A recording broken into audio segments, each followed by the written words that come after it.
Kevin Durant's worst nightmare is coming true. Players around the league tell me they put an asterisk by Durant's 2 championships. What in the world are they going to think if the Warriors win this championship without him? And Kevin responded, I see a little exaggeration there, buddy. My worst nightmare? You sure that this is the worst that it can get? All right, Chris. What do you think? Let me start by giving some background on my relationship with KD. KD and I have what I call a love-hate relationship. and I'm not trying to say we're bosom buddies and we're all that close, but we do have a relationship. We have texted, this is no exaggeration, there have been days, a couple of days, we've texted for 2-3 hours straight, okay? About life, about basketball, about media, about faith. And I've challenged him on his faith, and because we do share a faith walk. Neither one of us is perfect in our faith walk. And I've challenged him, and he's challenged me. And our faith, common faith in Jesus Christ, no matter how flawed we each may be, has always enabled us to come to a point of civility and understanding. Even if we disagree, and even if we agree to disagree, we've always been able to come to that point of understanding. So this tweet, people are like, KD clapped back at you, KD went. This was tame. KD has gone at me much harder privately. Like, he doesn't do it every time, but when I've said things on TV that he doesn't agree with, he will come back at me privately. And he's called me names. He's gone at me much harder than that tweet. And again, we've always been able to talk it out, come to a place of understanding. So this tweet was nothing to me. And what I'll say, obviously, he tried to go at it literally. Oh, worst nightmare. Obviously, it's a figure of speech. Just that this narrative, this narrative that has followed him and dogged him could be coming to pass and get worse if they win it without him. But here's what I feel about the tweet. I hope KD does have this perspective. I hope he's saying, man, I'm blessed. I know what I came from. I came from a broken home. I came from poverty. And now I'm an NBA superstar. My family is taken care of. My future family will be set. Nothing that happens on the basketball court, no basketball narrative can take away my inner peace and joy. That's what the tweet was saying. Interesting. I hope that is true. Perform well, I give you a negative critique. What's happening before our very eyes, in Kevin Durant's very eyes, his impact on the Golden State Warriors is slowly diminishing because he didn't play a game and they swept the Western Conference Finals. And Steph Curry had the most points in a sweep in NBA history. That's not conjecture. That's not innuendo or speculation. That's fact. By the way, they did turn around the Houston series without him. Without him. They looked like they had a little easier time without him than when he was there. Correct. When you're a player and you're injured, you want your team to win, but deep down you want them to struggle a little bit. You want them to miss you. That's human nature. Anybody tell you otherwise, they're lying. Now, does he want them to lose? No. But he sure would like for this thing to go 7. He would like for it to go 7. It's like, oh, it was touch and go there. If they'd have had Kevin, it'd have been a lot easier. They mess around and get Toronto and Milwaukee and win this thing in 4 or 5 games. How does that help Kevin Durant's legacy? They swept one series without you. They win the other one in 4 or 5 games without you, and you did, Nah, instead of them saying Kevin Durant saved, nah, Kevin Durant got rescued. He was drowning. And Steph Curry and Draymond and Clay and Iggy swam out to him and brought his butt to the bay. Oh, Kevin. That's what's coming. That's what's happening, KD.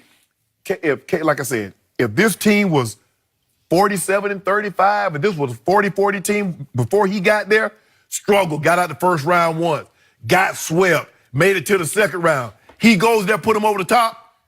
Kevin Durant to the rescue. How you gonna rescue somebody that's already sitting in the lifeguard chair? He ain't drowning.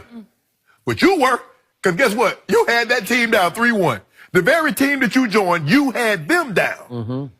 And guess what? And they beat your tail. In order for you to stop getting your tail beat, you go join them and kick everybody else's butt. That's true. That's how they looking at you, KD. I'm sorry. Man, what Steph Curry's done, like I said, he got a nice car. We don't really like a whole lot of people driving our car. Steph Curry had the nicest car on the block. Driving a Ferrari, because that's what Golden State is, a Ferrari. He said, KD, if you come over here, I'll let you drive. KD said, for real? He got out and got in the passenger seat. KD got in the driver's seat, and they done been driving ever since. But now Steph back in the driver's seat, so I ain't getting out again. So the one word in Kevin's response to your stance that told me that he didn't really have a big problem with you personally was the word B-U-D-D-Y. He called you buddy. Yep. And I don't think he tosses that word around loosely. And it wasn't sarcastic. It was genuinely buddy. And I believe he still considers you love-hate buddy more than the other way. Adversary. Right. And yet, and I know that Kevin is constantly sort of internally battling with identity crisis. Who am I? We went through the whole thing. Am I a nice guy or am I a not nice Kevin Durant? Do I believe in God or should I really believe in God? Do I really buy into it? Because he seems to just go back and forth and he's constantly internally conflicted with all of the above. And now he's facing the biggest decision of his career.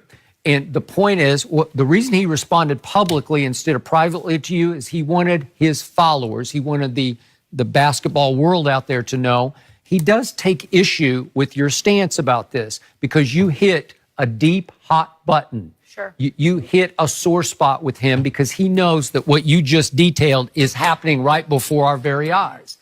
And it hurts him. He's thinking about it. It's thinking about it. Like you said, it's human nature. Yes. He didn't text you and say, Chris, you're all wet or whatever he said. Right? He didn't say that. Bro, you wrong for that one. Right. No, he had to do it publicly, but gently and nicely and gentlemanly to you. Hey, buddy, there are worse things in life. There's not a worse thing in basketball life than what he's facing right now. So now we're to what Shannon and I went back and forth on earlier in the show. The only way out of this that I see for Kevin right now is, let's say he 95% heals, 100% heals, and he starts game one against, let's say it's, who knows, Milwaukee. Sure. And all of a sudden, let's say that Steph and Clay and Draymond are shrewd enough operators. They say, you know what? Let's go ahead and make him refocus the whole offense around Kevin. Right. Let's make him the sun in our offense again. And we'll go back to being what we were through the regular season and through the last two finals. And Kevin rises and shines again and becomes the third straight finals MVP.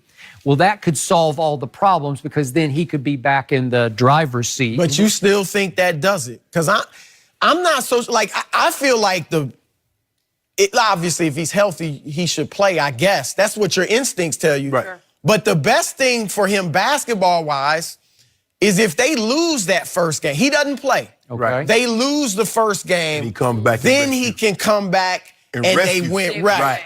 Because maybe the very best thing is if he doesn't play at all and they lose to Milwaukee. that would, because I do think, if it diminished, look, you got to give him credit for the 2 rings no matter what. Yeah. He was the driver. He was a finals MVP. He was great. He outplayed LeBron. But if they win this series without him, it does diminish those two a little. It does. Yeah. But if they lose the series without him, it elevates those two. Then you got to say, no, they did need KD. Okay, and but so what a sorry situation you're describing to put him in. Right. I'm not going to play, and I'm going to root against my team, right? weird. That's right. You can't. Right. You said it, though. Maybe they win in 7, a tough 7 without. But we know what this was about. Both parties was about LeBron. Golden State didn't feel they could beat the Cavaliers again unless they got KD. KD knew he couldn't beat LeBron unless he linked up with them. So they combined forces.